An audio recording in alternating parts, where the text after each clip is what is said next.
सकाळी मेन्शनच्या किचन मधलं वातावरण अगदी गंभीर झालेलं. जणू कोणी तिसरं महायुद्ध करण्याच्या बेतात होतं. कारण चक्क आज दी ग्रेट अग्निय अग्निहोत्री त्यांच्या कम्फर्ट झोनला मागे टाकून किचन ॲप्रन घालून काहीतरी कुक करायला सज्ज झालेले. त्याने आत आल्या आल्या सगळ्या शेफला आणि किचन स्टाफला बाहेर काढलं आणि पूर्ण किचनचा ताबा मिळवला. पण आता महत्वाचा प्रश्न हा होता की कुक करायचं तरी काय. ह्याच प्रश्नाचं उत्तर शोधायला साहेबांनी छान रेसिपी पाहण्यासाठी नेटबाबांना आवाज देत मोबाईल बाहेर काढला. काय करणार, आमच्यासारख्या लोकांचं जगच त्या मोबाईलवर चालतं ना. तोच नेहमीच्या सवयीप्रमाणे नित्या तिची जिमची बॉटल भरायला खाली आलीच होती की किचन बाहेर सर्व स्टाफला उभा राहिलेलं बघून तिचं तोंड गोळाच झालं. अरे, तुम्ही सगळे बाहेर का उभे आहात?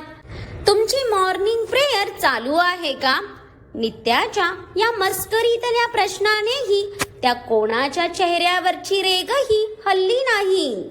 उलट त्यांच्या थोबड्यावर वाजलेले 12 बघून तिचंही हसू गायब झालं. काय झालं?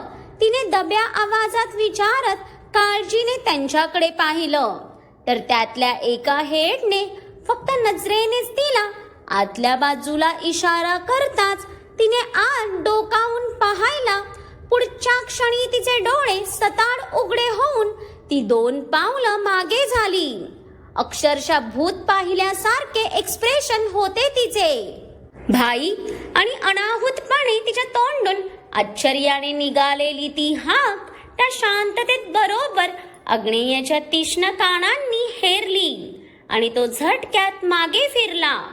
तसं समोर नित्याला बघून त्याला किती ते हायसं वाटलं. तो उत्साहाने काही करायला किचन मध्ये तर आला होता, पण खरं तर त्याला बिचाऱ्याला काहीच कळत नव्हतं. नित्याला बघताच तो झपाझप पावलं टाकत तिच्या जवळ यायला. ती घाबरून अजूनच मागे अडखळणार. तोच नुकत्याच आलेल्या आरवला ती धडकली. अरे ए आंधळे, आंधळी कोशिंबीर खेळायची ही काही वेळ आहे का?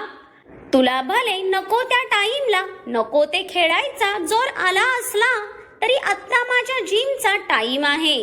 आरवचंही नित्यावर वैतागता वैतागता लक्ष समोर गेलं आणि पुढच्या क्षणाला त्याचीही बोलती बंद होऊन बुबुळ तर खोबडीतून बाहेर आली. अग्नियाला ॲप्रन मध्ये पाहणं हा त्याच्यासाठी खूप मोठा धक्का होता.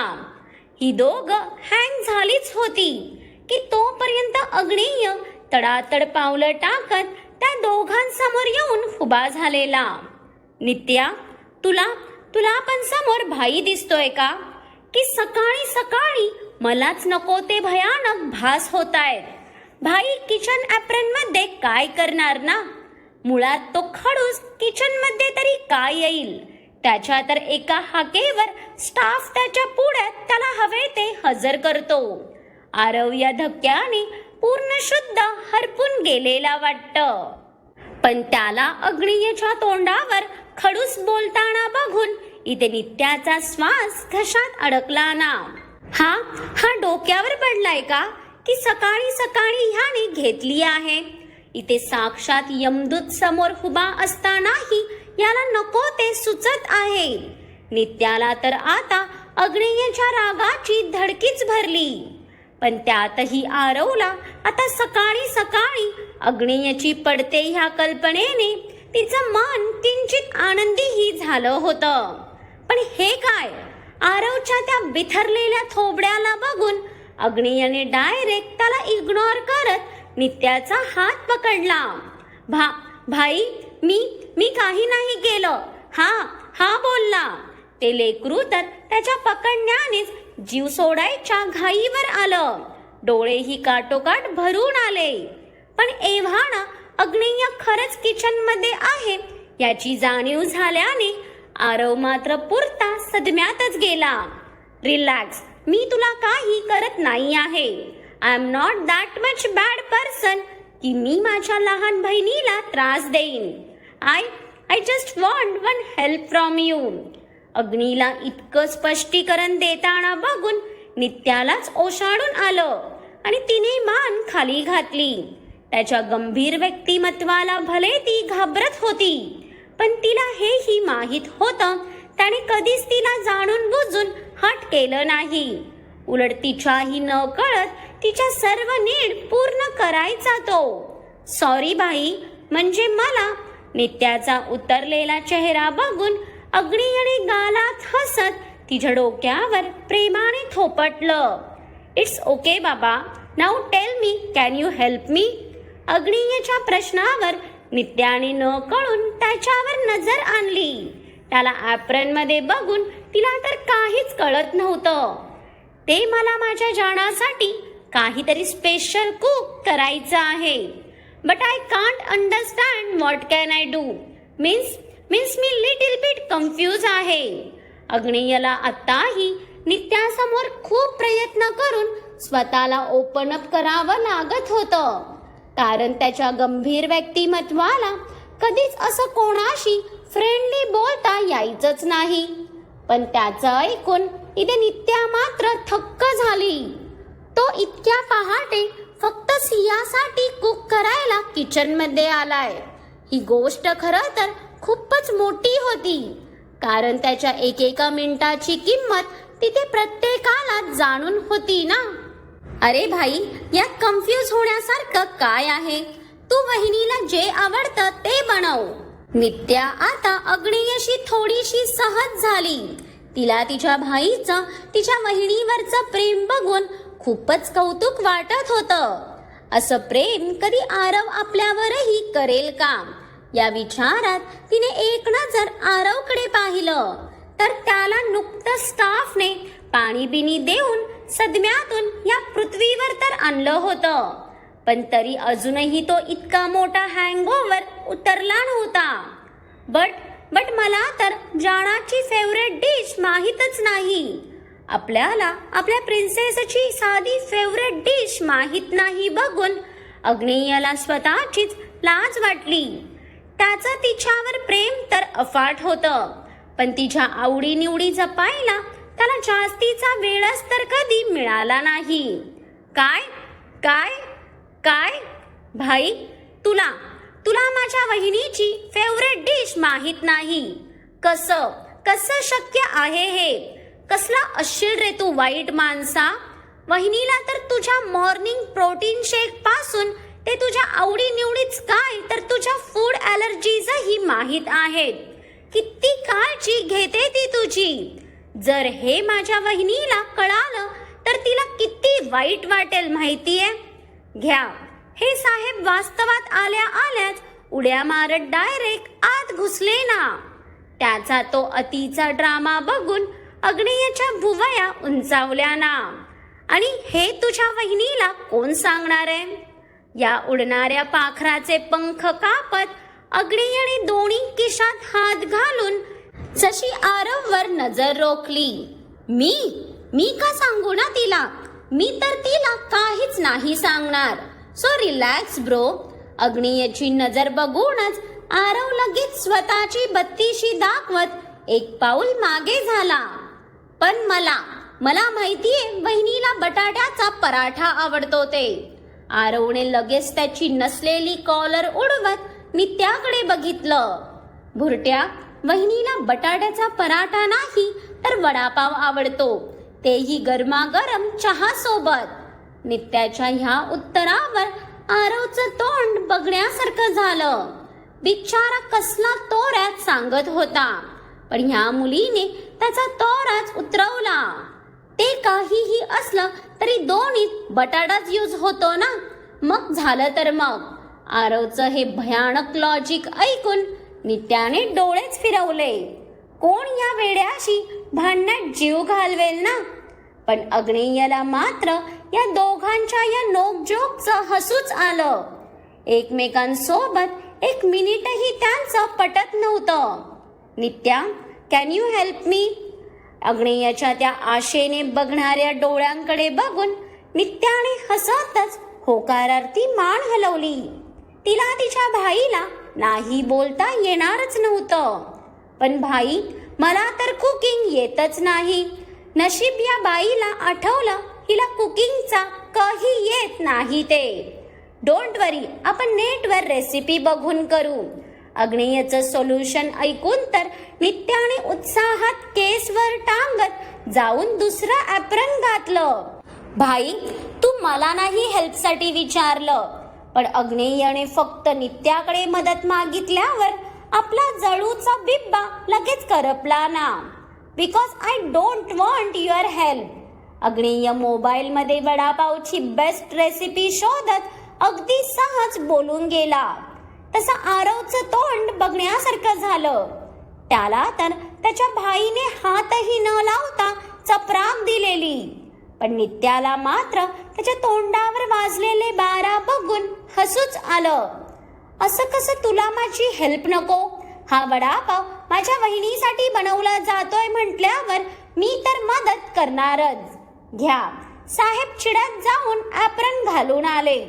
आत्ता ह्यांचा वडापाव तर कसा होतो हे तर त्या देवालाच माहीत.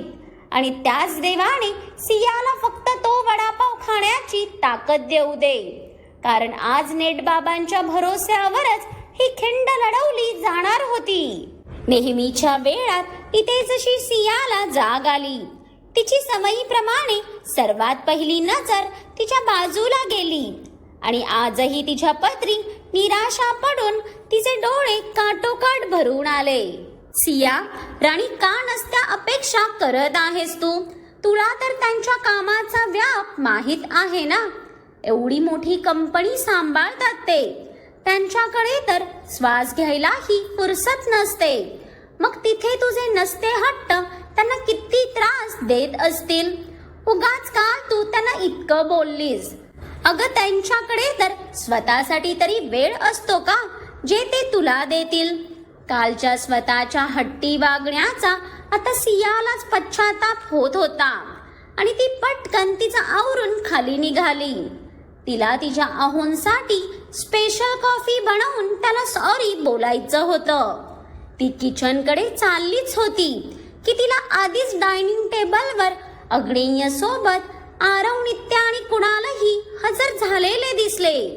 तशी ती घाईतच तिकडे गेली. अहो, मला उशीर झाला वाटतं. फक्त 5 मिनिटं द्या, मी लगेच तुमच्यासाठी कॉफी घेऊन आले.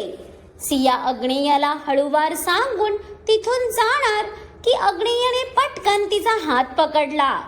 तसं तिने गोंधळून त्याच्याकडे पाहिलं. सिट.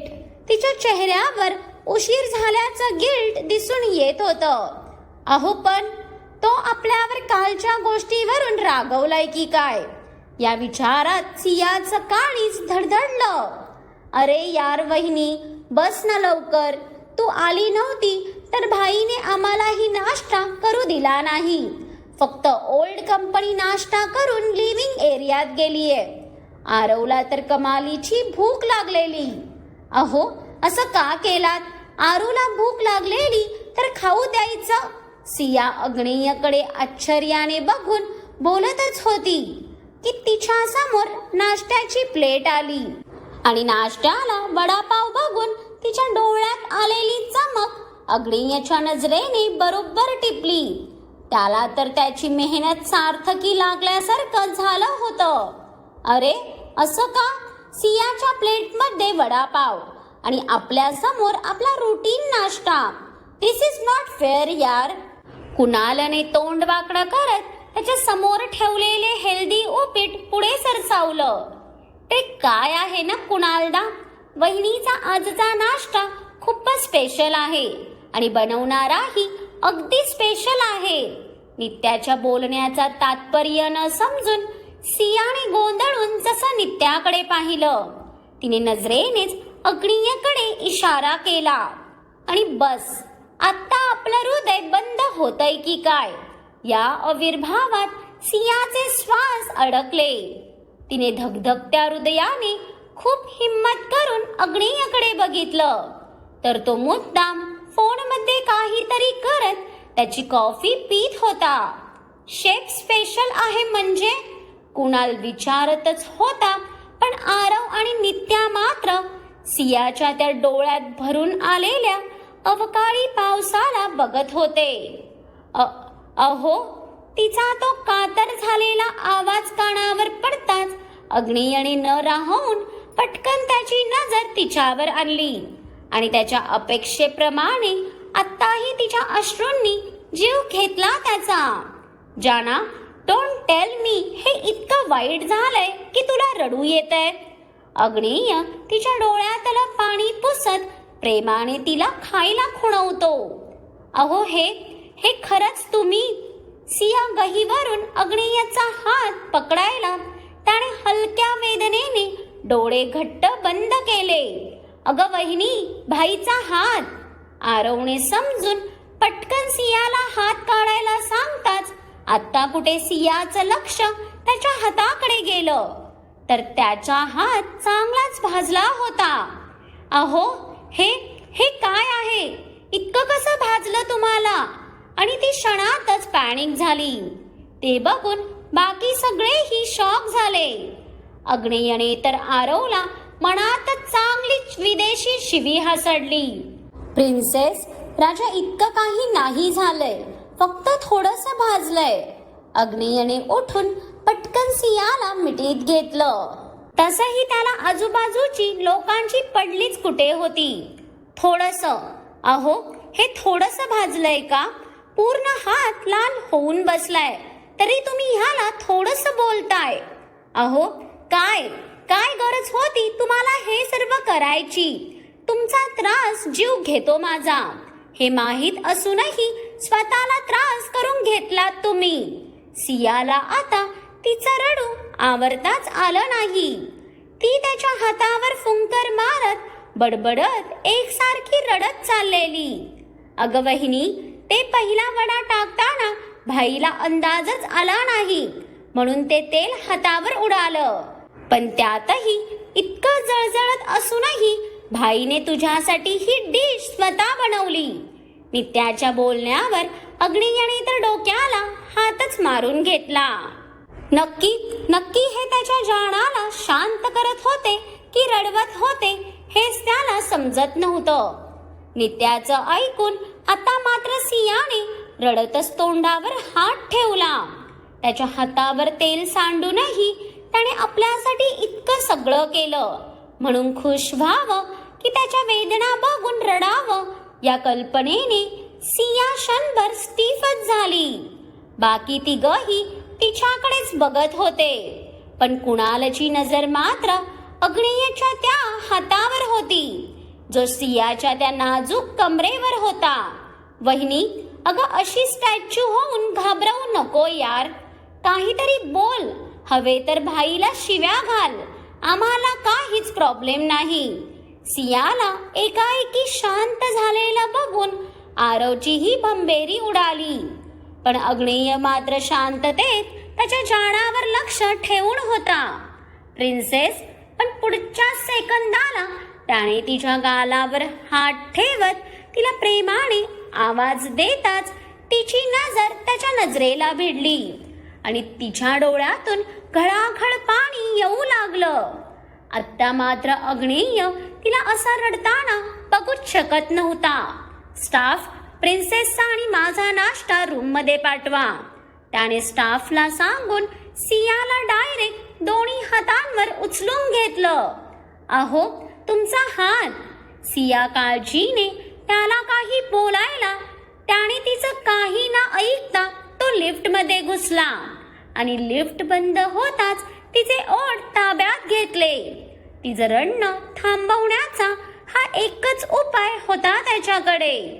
पण इकडे आरव आणि नित्याही वडापाववर तुटून पडायला किचनकडे धावले तर कुणालच्या हातातला चमचा अक्षरशः वाकडा झालेला. आता हा वडापाव कसा होता हे तर आपल्याला पुढच्या भागात कळेलच, पण निदान अग्नेयच्या कृपेने आपली वडापाववरची इच्छा उडू नये म्हणजे झालं. आजचा भाग कसा होता हे मला कमेंट्स करून आवर्जून सांगा आणि आवडला असेल तर भरपूर साऱ्या लाईक्स देऊन खूप साऱ्या लोकांसोबत शेअरही करा. आणि ज्यांनी कोणी अजून माझ्या चॅनलला सबस्क्राईब केलं नाही त्यांनी आठवणीने सबस्क्राईब करा.